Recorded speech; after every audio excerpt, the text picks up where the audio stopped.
Guys, thank you so much for an amazing response. మీరు చాలామంది direct phone calls చేశారు, WhatsApp చేశారు, Facebook comments, YouTube comments, likes and shares. So happy ఈ initiative మీరు అందరూ appreciate చేస్తున్నారు. ఓకే, సో ఈ ఫస్ట్ టాపిక్ మనం చూడక ముందు నేను ఎలాగ ఈ సౌండ్ ఇంజనీరింగ్ నేర్చుకున్నాను అనేది మీ దగ్గర షేర్ చేద్దాం అనుకుంటున్నాను. సో ఈ సౌండ్ ఇంజనీరింగ్ నేను నేర్చుకున్నది ఒక చర్చ్లోనే. మా డాడీ చర్చ్ పాస్టర్. సో చర్చ్లోనే నేను మొత్తం in and out sound engineering అంటే సౌండ్ సెటప్, ఏంటి trouble shooting problems as a band. నేను సింగర్గా ఉన్నప్పుడు అక్కడ ఏమేమి ఆడియో ప్రాబ్లమ్స్ ఉన్నాయో అవన్నీ కూడా నేనే ఫేస్ చేసేవాడిని, నేనే ట్రబుల్ షూట్ చేసేవాడిని. సో అవన్నీ హ్యాండిల్ చేశాను కాబట్టి నాకు ఈ లెవెల్ వరకు సౌండ్ నేర్చుకుని అది మీకు షేర్ చేయాలన్న ఒక ఇనిషియేటివ్ నేను తీసుకున్నాను అనమాట. సో మీరు చర్చ్లో ఉన్న సిచ్యువేషన్ మీరు హ్యాండిల్ చేయగలిగారంటే, విచ్ మీన్స్ మీరు ఎక్కడున్నా ఏ సౌండ్ డిపార్ట్మెంట్ అన్నా మీరు వెళ్ళారంటే ఏ ప్రాబ్లం అన్నా మీరు ఈజీగా హ్యాండిల్ చేయొచ్చు. సో ఈ టిప్స్ మీరు తీసుకోండి. బేసిక్స్ ఆఫ్ సౌండ్ అన్నది నేను ఫస్ట్ ఇది నేర్పిస్తున్నాను. So let's get into the topic. Okay friends, sound engineering is a very big subject. దీని గురించి మీకు డిగ్రీ కోర్సెస్ ఉన్నాయి, డిప్లొమా కోర్సెస్, ఇంజనీరింగ్ కోర్సెస్ కూడా ఉన్నాయి. బట్ నేనేం చేశానంటే, నేను ఎలా నేర్చుకున్నానో దాంట్లో ఏది ముఖ్యమైన పాయింట్స్ మీరు గుర్తుంచుకోవాలి అని చెప్పేసి నేను ఈ బ్రేక్ డౌన్ నేను రెడీ చేశాను అనమాట. సో ఇందులో మీరు చూసారంటే 7 పాయింట్స్ ఉన్నాయి. అందులో ఫస్ట్ పాయింట్ మీరు చూసారంటే ఆడిబుల్ ఫ్రీక్వెన్సీస్. ఆడిబుల్ ఫ్రీక్వెన్సీస్ అంటే మన దగ్గర చాలా డివైసెస్ ఈ ఫ్రీక్వెన్సీస్ ద్వారా పనిచేస్తాయి అన్నమాట. For example our cell phones, walkie talkies, అది మాత్రం కాదు, ఆర్ వైఫై సిస్టమ్. అలాగా ఫ్రీక్వెన్సీస్ ఆల్మోస్ట్ మనం ఈ లోకం ఫుల్గా ఫ్రీక్వెన్సీసే ఉంటాయి.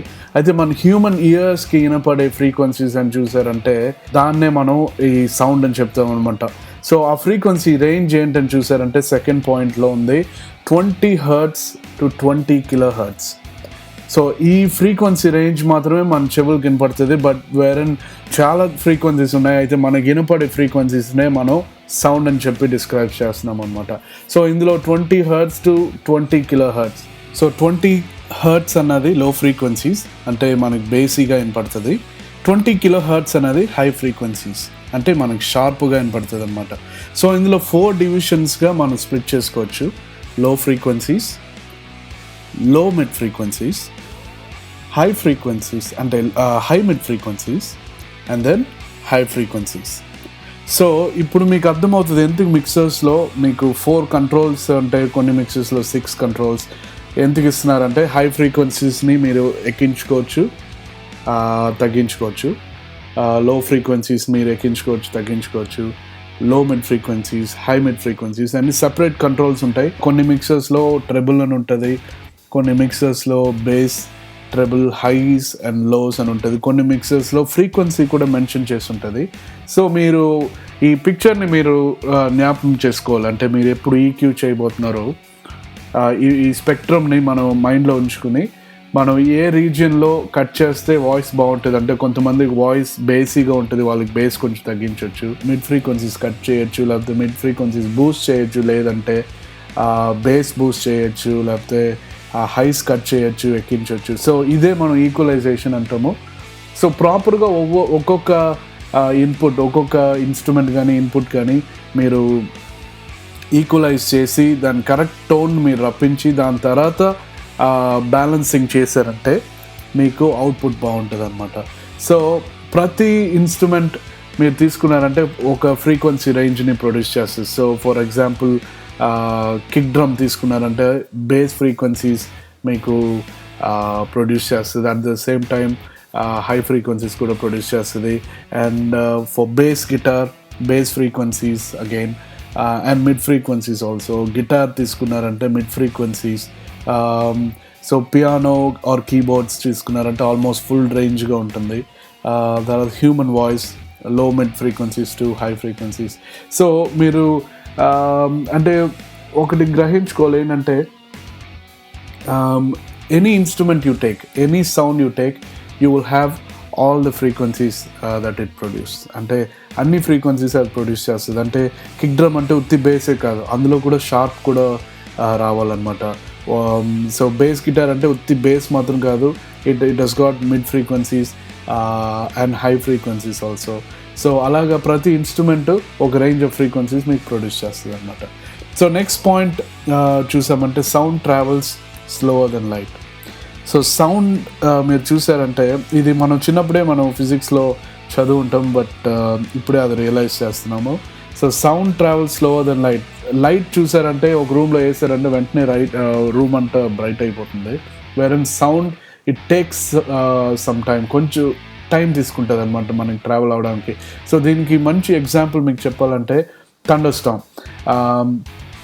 ఒక ఊరు మీరు తీసుకున్నారంటే ఫస్ట్ లైట్ మనకి చూస్తాము, కొంచెంసేపు తర్వాతే సౌండ్ వస్తుంది అనమాట. సో అదేంటంటే light comes to us very quickly, చాలా త్వరగా వచ్చేస్తుంది, but sound it takes some time to reach our ears. So అది మీరు గుర్తుంచుకోవాలి.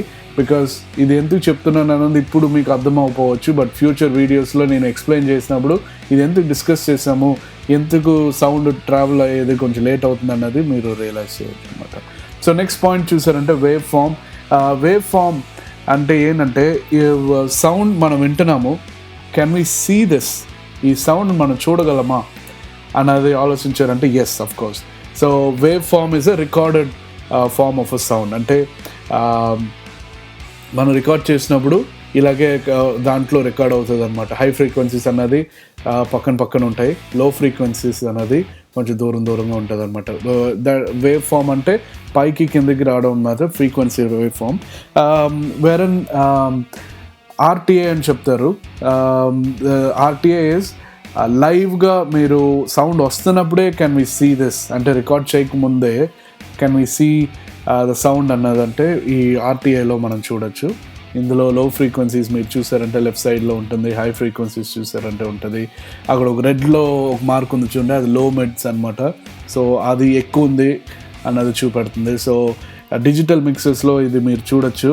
సో దట్ అకార్డింగ్లీ మీరు దాన్ని ఈక్వలైజేషన్ చేశారంటే మీకు అవుట్పుట్ బాగుంటుంది. So that is real time analyser. So next thing is decibels.